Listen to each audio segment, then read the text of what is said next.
You are listening to the Visualising War podcast. In each episode, we talk about representations of war in art, text, film, and music. With new guests each time, we look at how people have described or imagined war in different periods and places, and we discuss the impact which war stories have on us as individuals and societies. Hello, my name is Nicolas. And my name is Alice Koenig. And we co-direct the Visualizing War project at the University of St. Andrews. Today we have Ewan Downie with us, an actor, writer, and director. And Ewan is also co-founder and one of the artistic directors of Company of Wolves, a laboratory theater company whose mission is to make compelling drama, and I'm quoting now, that speaks directly to the times in which we live. So that is extremely interesting to us, obviously, in terms of the feedback loop between narrative and life. So we're particularly keen to talk to him about his dramatization of the story of Achilles, how he updated that iconic ancient military hero for the modern stage, and we'll also be asking him more generally about representations of war on stage and screen. So Ewan, welcome to the podcast. Thank you. I was going to say nice to e-meet you, but now every meet is e, so maybe it's just meet. Nice just meet, yes. Likewise.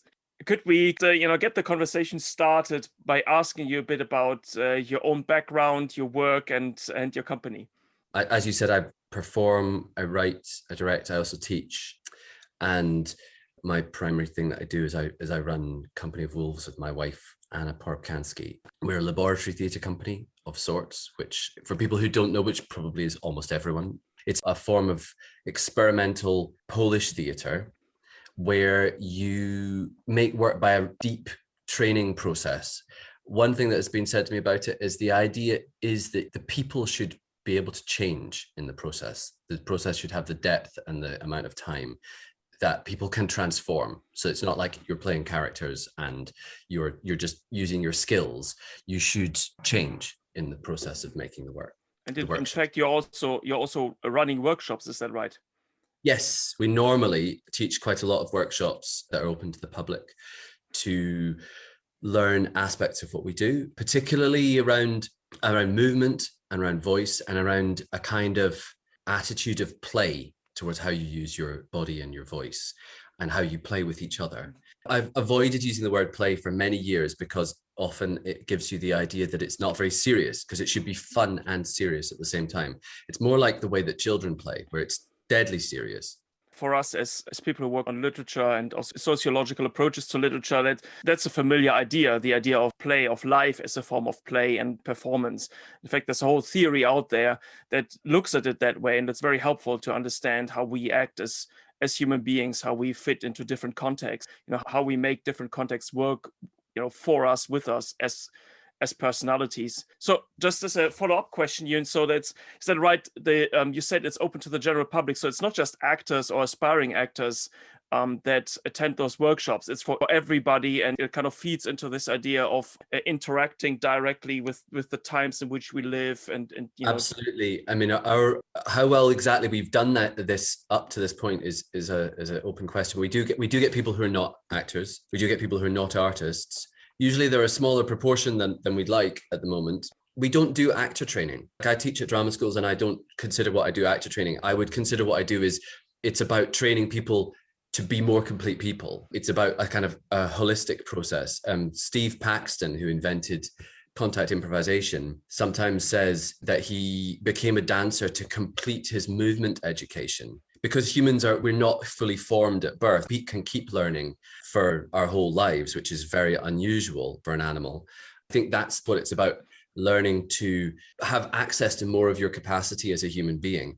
And then if you want to use that on the stage, great. Or if you want to use it to do anything else, also great. That's really interesting, this idea that drama is a way of exploring and actually maybe even developing your sense of yourself, your personality, character. It resonates actually with what one of our other podcast guests have said a little bit about soldiering, which is that soldiering is about putting on a role, playing a role, putting on a uniform, becoming a different version or a sort of an extended version of yourself. Ewan, I wonder if we could dive into one of the projects which you've done recently, which was a one-man performance by you that reimagines the story of Achilles, the famous Greek warrior from Homer's ancient epic poem, the Iliad. Can you tell us a little bit more, first of all, about what drew you to Achilles as a character, and then what you did with Achilles in your performance, in your play? There's sort of two versions of what drew me to Achilles. One is what I could say in hindsight about how I ended up with it, which is that it's a story that I've been exposed to at a very young age. I think I probably read a version of it when I was maybe 7 or 8 and gone back to those stories. Ever since that age, I've been obsessed with mythology, really. And one of my abiding things that I always found difficult about theatre as a form, despite loving it, was that it's not that obvious in theatre how you would perform mythic material, particularly the way that modern theatre is often done, is related to realism in some way, like people having recognizable lives and stuff. I wanted to see gods and monsters and the things that you see in myth on the stage.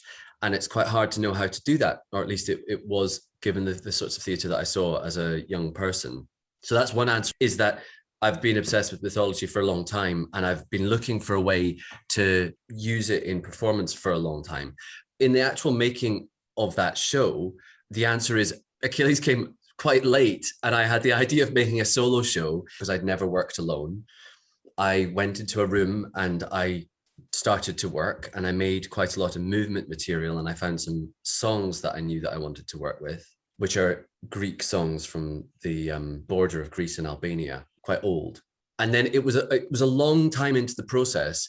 I was working with a different story where I suddenly realized this is the story of Achilles. I was in fact working with a story from T.H. White about a goshawk, and it's about the relationship between a goshawk and a man. And I realized that I was much more interested in the hawk than the man, and the hawk's sort of unbridled rage and a complete inability to communicate with the man. And I started thinking I was going to have to write the hawk's voice.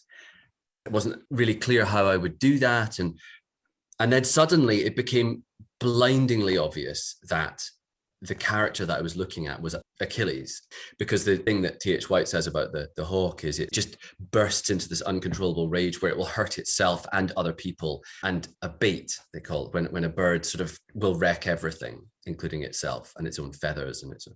So, and then when it became blindingly obvious that I was going to work with Achilles.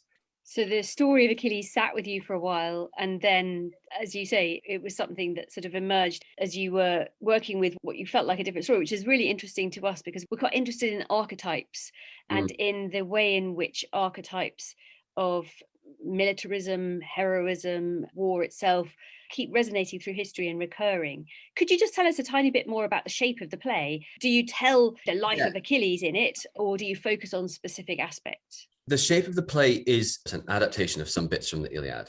I mean, in a way, it does the whole arc of the Iliad in 45 minutes. Really, what I was interested in is the moment where I would say that Achilles commits a crime against himself, really, and also against Patroclus by letting Patroclus go to fight in his stead because he's in a sulk. I'm sure he wouldn't characterize it as a sulk, but it's a sulk.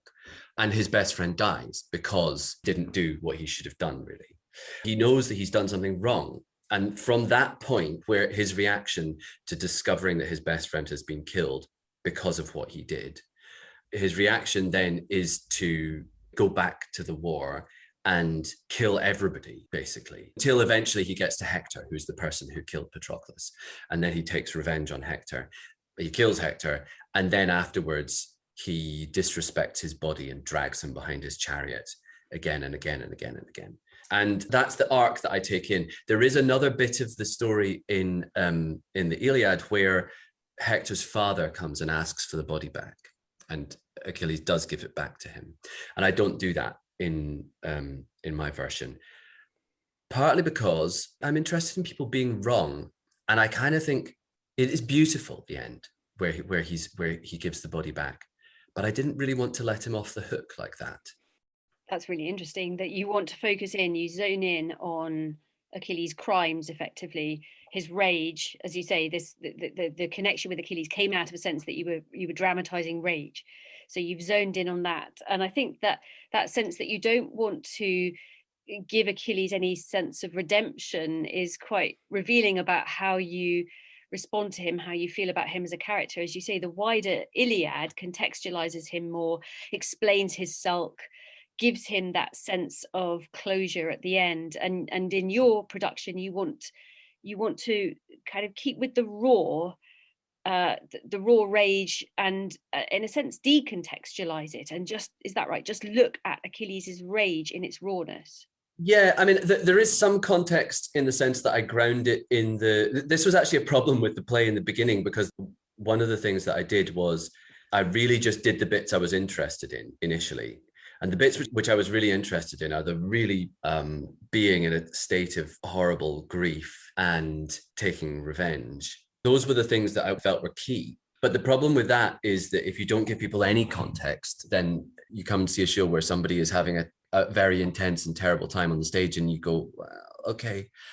So I did create context in the sense of the narrative arc, but I didn't create very much context in terms of the character, no. Partly because I didn't want to get into realism, really.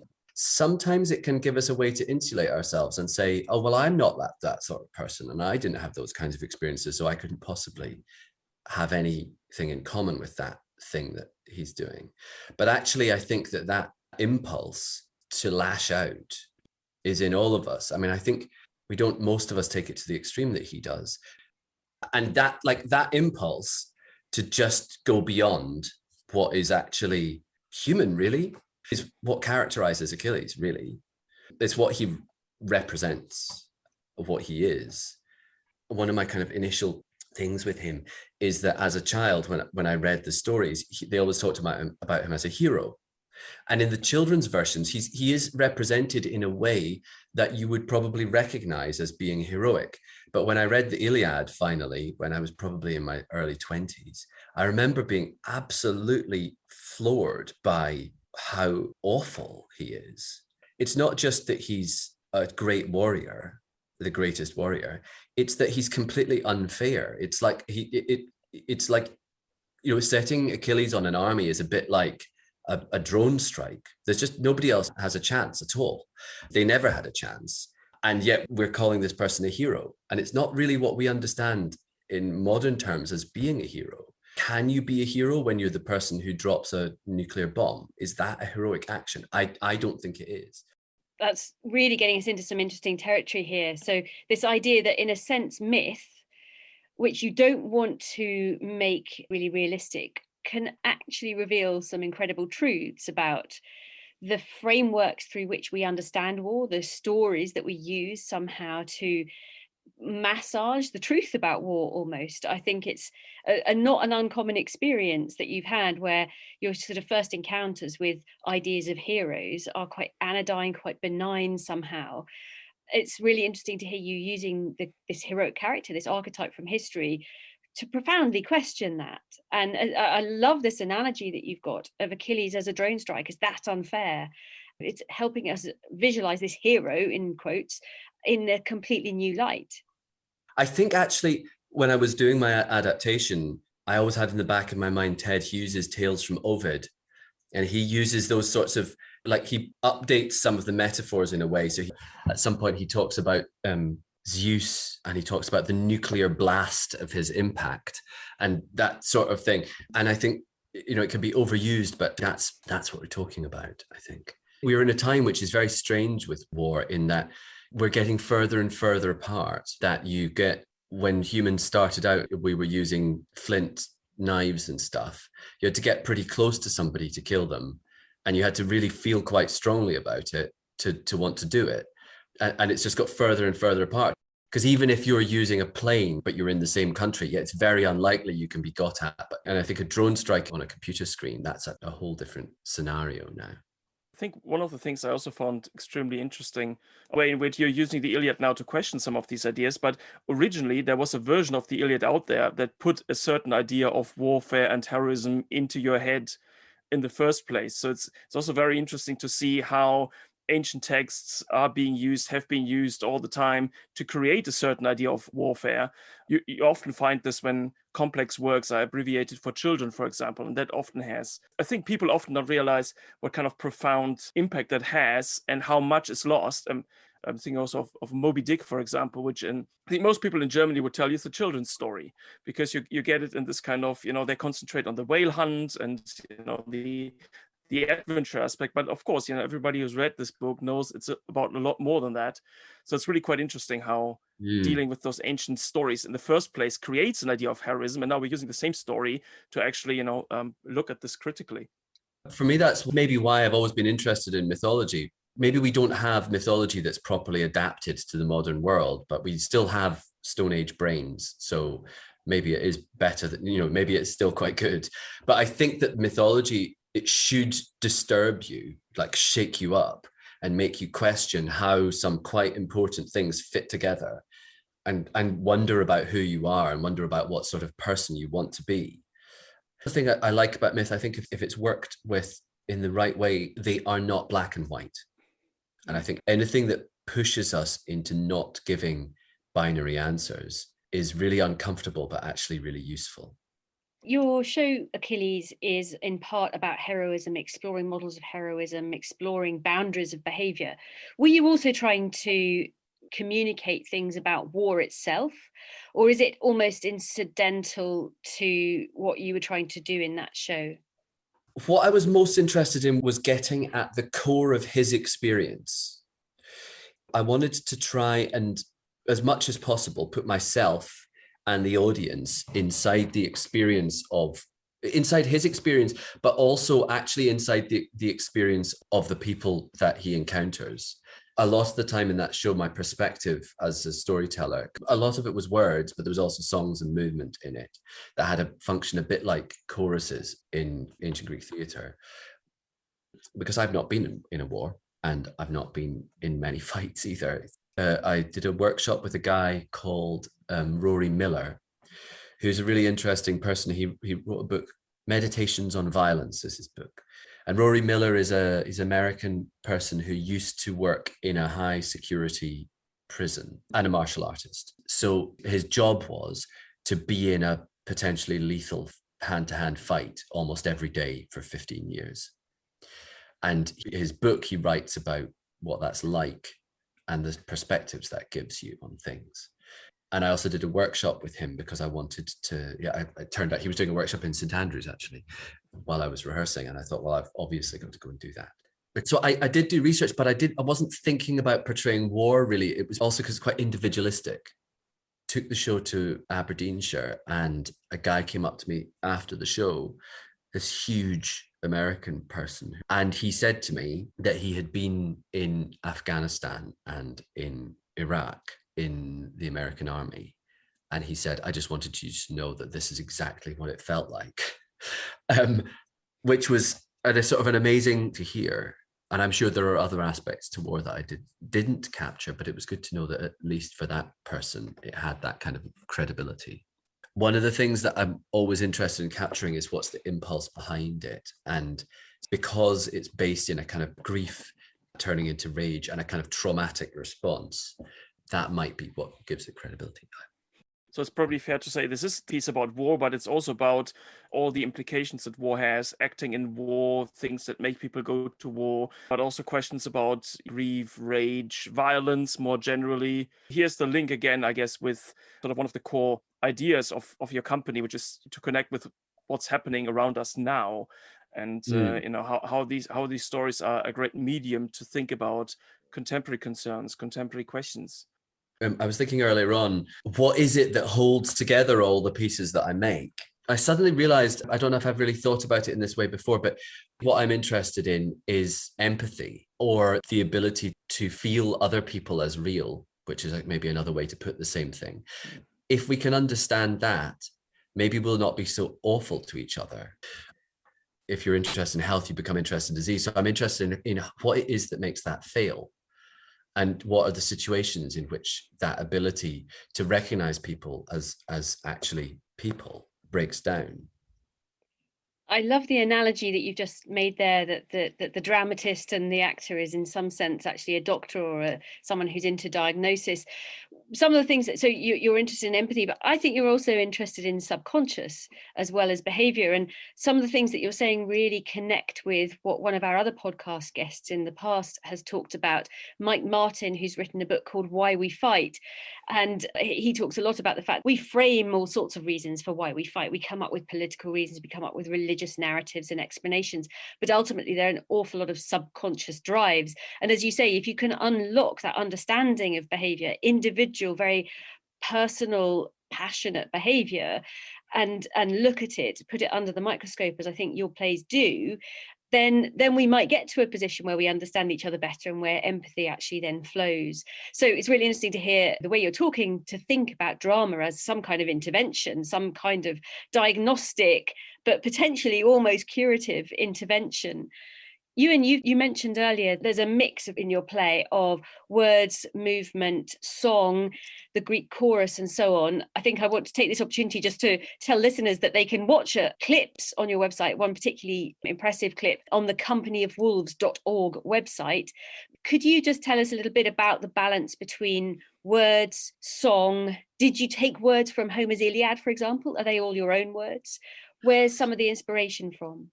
The music mostly comes from Northern Greece and is mostly music that I collected when I was, I trained and worked with a Polish theatre company, Song of the Goat, between 2003 and 2012, something around that. And we went to Northern Greece as part of my training, and we collect music, sometimes archive recordings, sometimes from people, and also experienced dances and went to Epidavros and things like that. That company was very interested in tragedy, and that was part of our training. And so those songs have been with me a long time. And one of the people who I studied with him, he wasn't in the company, a year or so after we'd trained together, he had been working on one of those songs and he died. He was quite young and buried in a mudslide in Norway. Shortly before that, we had been working together. This is one of the other things, sort of serendipitous things where you go, oh, this is really obvious. We had been working together on material from the Iliad. I had been working with material from Achilles and he'd been working with material from Hector. And when he died, I made a promise that I would put the song that he was working on in a show. So I knew the music very early. I knew that I wanted to put that music in the show. And the fact that it was about Achilles and Hector, for some reason, it took me a long time to realize. One of the pieces is a male lament from Epiros. One of them's a folk song from Epiros. And one of them is actually part of the Byzantic liturgy from the Easter service. It's about Mary, so it's about mercy. I think from the beginning, I had a sense of what the feeling tone of the performance was going to be. And that's where that movement came from. Some of it came from imaginative things and some of it came from memories of conflict that I'd had or memories of violence that I'd had, but played with, as we said earlier. I think that's one of the things that is important to do, particularly working with personal material, is that if you don't find a way to have enough space to be able to play with the thing, then there's no space for anybody else to experience it. You're just having an intense reenactment of some past moment. But if you can find a way that you can hold it a little bit more lightly, then it's possible for people to go with you. The words I wrote, it's probably likely that there are some aspects of it that were quite close to Robert Fagel's translation, because that's the one that I know best. And I read that a lot of times. But after a while, I had to stop reading it and read other translations because I realized that I was just sort of recreating his way of doing it, and that wasn't right at all. And there are some aspects that really are quite like a translation of bits of the Iliad, and there are other things which are absolutely not in the Iliad at all. Funnily enough, nobody has noticed this who's seen the show, which is quite good. One of the things that I do in the show, Homer has these extended similes where he compares things to things. So he talks about Achilles being like a dolphin pushing fish into a harbor, so that the bodies of the fish are so close together, there's no gap between the silver bodies, and then the dolphin can eat as much as it wants. And that's Achilles' relationship to the soldiers. There are some of those metaphors that I use, some of those similes that I use that are Homeric, and others which are not. And the landscape of the play kind of shifts. So it's much more like Scotland in some ways. The play itself has inbuilt, so to speak, the link between modern times and ancient times, ancient material and modern material. It all comes together to form a new whole that brings out some interesting aspects about the ancient story, these ideas that make us think about, Achilles as a powerful super weapon and what implications that has for our ideas of heroism, but also kind of embodies all these ideas that you wanted to bring out about rage and losing control and conflict and violence. For me, the story starts with Achilles doing something wrong. And I think he knows it's something wrong. I think that's probably why his reaction's so awful, is it's that sense of, I've done something terrible. And at that moment, you have the choice. We all have the choice of backing down or not. And his choice is not to back down. At no point does he say, I just feel really terrible because I should have just swallowed my pride and fought, and now my best friend is dead. And probably it never occurs to him, I don't know, but he sort of doubles down on it. I think that's really interesting, because we see that in politicians all the time at the moment. Like, they've been caught in something, and instead of saying sorry, they just do more of it.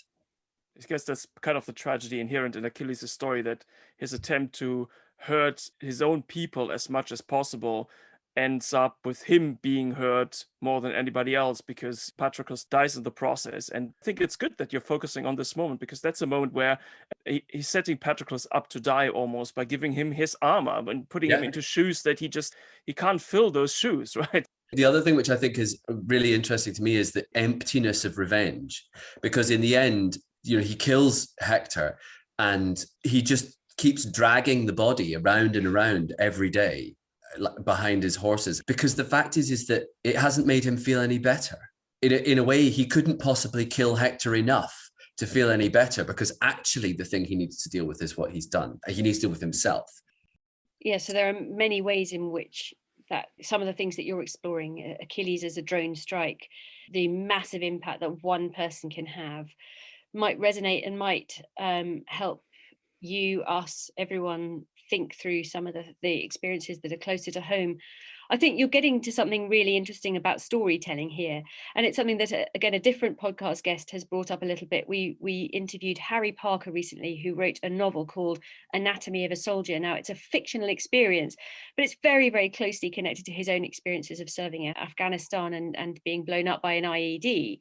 But he really wanted to go to that fictional space. And I think that's for a very similar reason that you're interested in fiction. You said something like you want to play with personal material, but in a way that creates a bit of space and distance, and using the element of storytelling to give other people the space to play with it too. I think that's getting something really interesting there. There is a story behind the story, which is a personal one.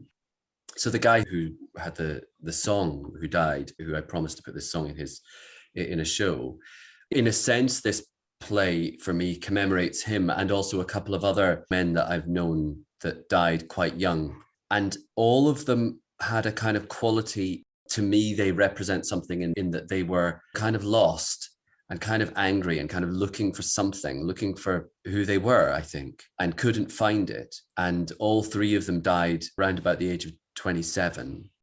My wife, Anna, who I run the company with, when I was making the piece, she knows about these stories. She asked me, do you want to maybe put some of this material in the play? And I tried, and it just never felt right at all.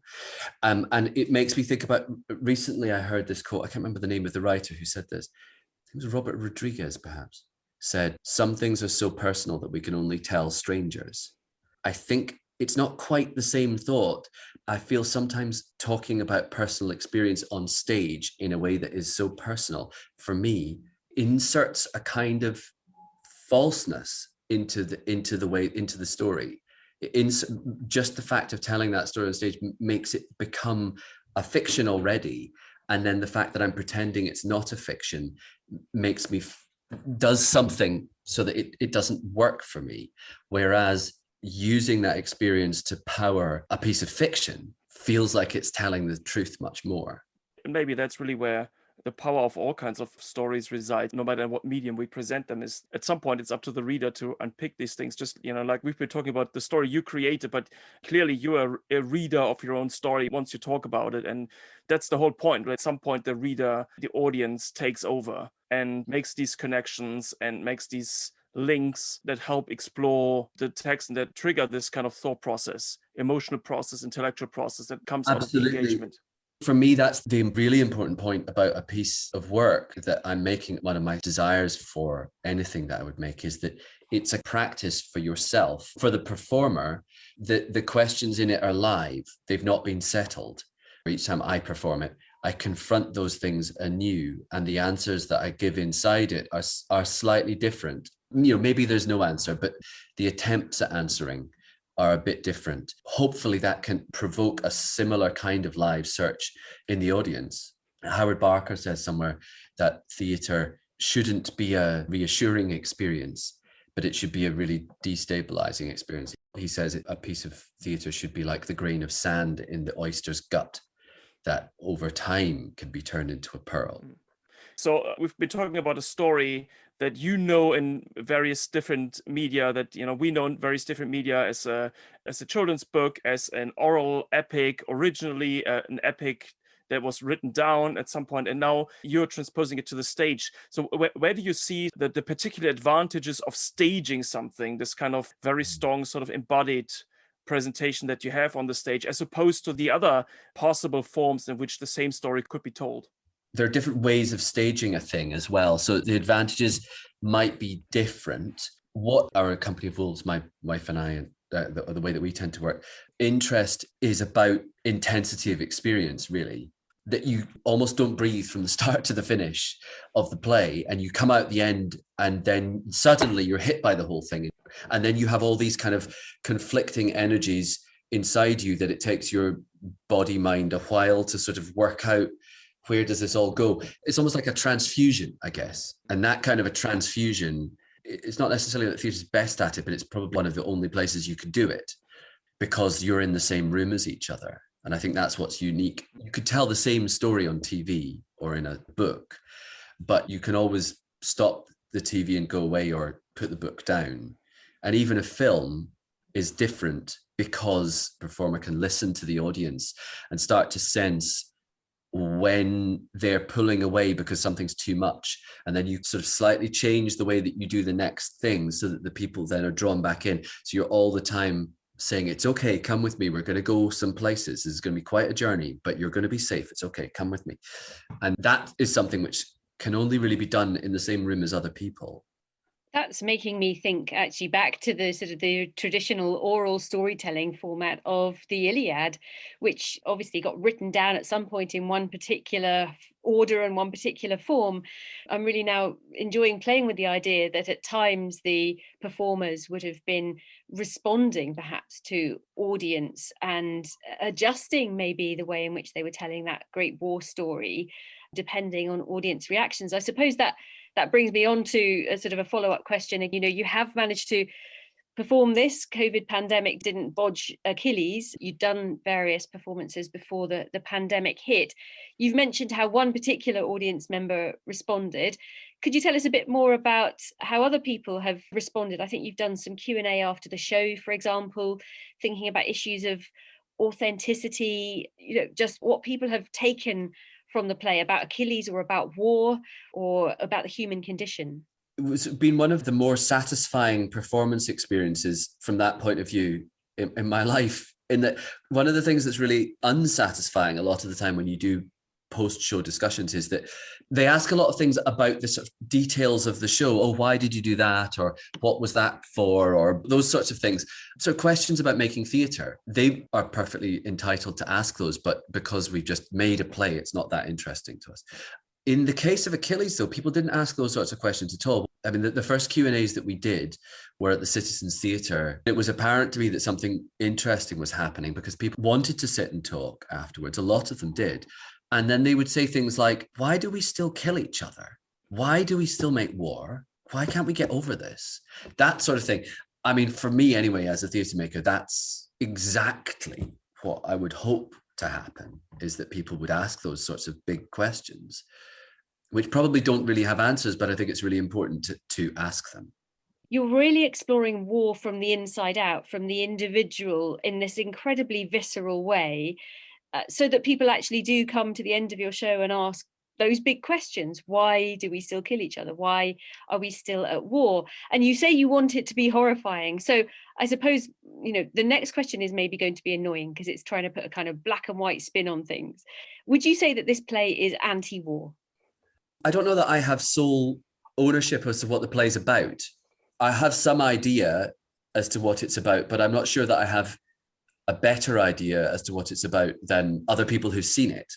For me, I'm not thinking about anti-war when doing it. Like a friend of mine wrote to me and said it's the most violent anti-war poem I've ever seen. And I think in the sense that it's in some way a kind of deconstruction of a hero. Is this a hero? Because I'm not totally convinced that he's not a hero either. I think maybe a hero is something much, much more disturbing than we think it is, maybe, as well. I'm absolutely up for people saying it's an anti-war play. I know that I wasn't thinking about that.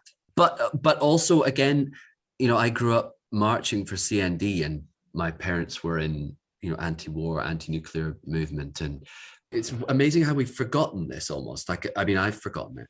That when I was 8 or 9, we all thought that there would be a nuclear war and we'd all be wiped out tomorrow. And the nukes haven't disappeared. They're still there.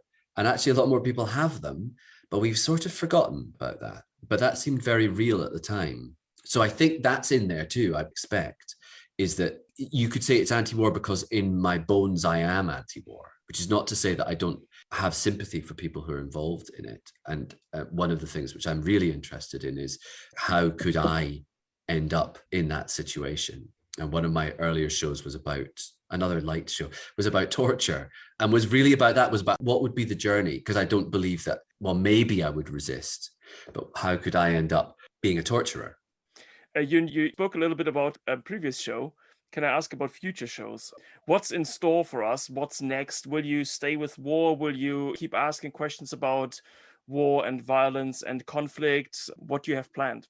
Our Company of Wolves have a few different things coming up. My wife, Anna, is making a solo piece based on Frankenstein, which is about monsters, really. And maybe we are the monsters, or maybe we make the monsters. She's working on that. I've started working on another solo show. It's quite early yet, based on the back eye. It's not getting into war, but what I think is at the root of that is about the impulse to other people, to separate ourselves. So there's the impulse to other people and be the in people, but there's also the impulse to sort of take being an outsider. So I guess it's about us and them in some ways. The other piece, which we've been working on for a long time and got delayed by a year because of the pandemic, is a version of Shakespeare's Julius Caesar. And that'll be a bigger show with multi-actors. And I won't be performing in it now, actually, I don't think. But I'm co-directing that with Brian Ferguson, who's a good friend of mine. That should be happening next spring, fingers crossed, touring next spring. And that will have, because the final act of Julius Caesar is a war act. So that will be coming back to war. And one of the things which we're really interested in, actually after having had a conversation with Alice, which was really helpful, is how in this sort of Shakespearean heroic mold, the narrative of the war is centered on the central protagonist characters and what happens to them. But actually, we are really interested in what happens beyond that, because certain things might happen to them and they might have a bad time and so on. But actually, what happens to the whole world is turned upside down in that play because of their actions. And so the consequences go far beyond what happens to those people, to Brutus and to Cassius and Antony. And that's interesting because at some point in the play, Mark Antony summons Ate, the goddess of chaos, I believe. And when you do that, you don't get to put that person back in the box and everything gets destroyed. It would be very interesting to see what you do with that ending. As you say, like many a play and like many a story, Shakespeare's narrative focuses on the principal players, and perhaps in part because that's the easier side to show on stage. So, there are challenges presumably to exploring on stage the sort of the wider chaos that emerges from what effectively becomes a civil war with Rome and its citizens sort of imploding almost. It'd be interesting to see what you do with that. Have you got particular ideas about how it's going to shape up yet? Well, in some ways, no. The thing that I think has always been true about that last act, though, is that it doesn't really work very well. It's quite hard to do. It's very hard to make clear. And something I've always thought about it is that if it's so hard to make clear, it probably shouldn't be clear. It should probably be very confusing. But there's a kind of virtuous confusing, which is good on stage, and a bad confusing, which you don't want. And the line between those things is not always obvious. But I do wonder if what was happening, because that play starts with the people, it starts with the plebeians and the common people of Rome, and then they're really important through to the end of Act 3, where everything goes crazy, and then they disappear. And I wonder if the reason that Act 5 doesn't work very well is that Shakespeare sort of lost track of them, and I have a feeling that might be the problem. And so your solution might be to bring them back and to widen that lens again on the conflict. We will really look forward to seeing how that develops. Ewan, it's been really fascinating talking to you, hearing how you keep going back actually to ancient stories, not just Achilles and the Iliad, but the Bacchae, and in fact the story of Julius Caesar mediated through Shakespeare, to think about these contemporary pressing universal issues, looking at war very much from the inside, through behavior, through psychology, and giving your audiences these really powerful experiences, these kind of visceral experiences, which prompt lots of questioning, asking the biggest questions there are. Why do we still kill each other? Why do we fight? So it's really interesting hearing from you. Again, just so that our listeners can look you up, if you want to keep an eye on the shows that Ewan's talked about, the performance of the Bacchae coming up, also Frankenstein, and eventually in the spring, Julius Caesar, sign up to the mailing list on the Company of Wolves website. It's just companyofwolves.org. And there you can find out much more about Ewan's work and the work of the wider company too. And as we said, see a clip of the show Achilles. Yes, Ewan, thank you very much for joining us today on the show. And thank you, our listeners, for joining us again. And we hope that you enjoyed this conversation with Ewan Downie as much as we have. Do keep tuning in to the Visualizing War podcast. And next time, we'll be turning our attention to representations of war in a very different medium, in the media, in fact, because our guest will be Anthony Borden, who is the founder and chief executive of the Institute for War and Peace Reporting. And that institute tries to amplify the voices of people at the front lines of conflict and empower them to drive change. And we'll be asking him about their work and about trends in media reporting of conflict more generally. So do join us for what promises to be another really fascinating episode. And if you would like to support our project, please share and subscribe to the show on Apple Podcasts, Spotify, or whatever platform you use so you don't miss an episode. And please do leave us a rating and review on Apple Podcast. It really helps people find the show.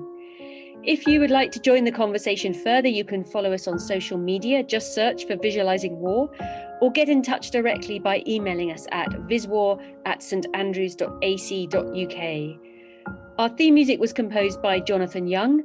The show was mixed by Zofia Gertin. Thank you for listening.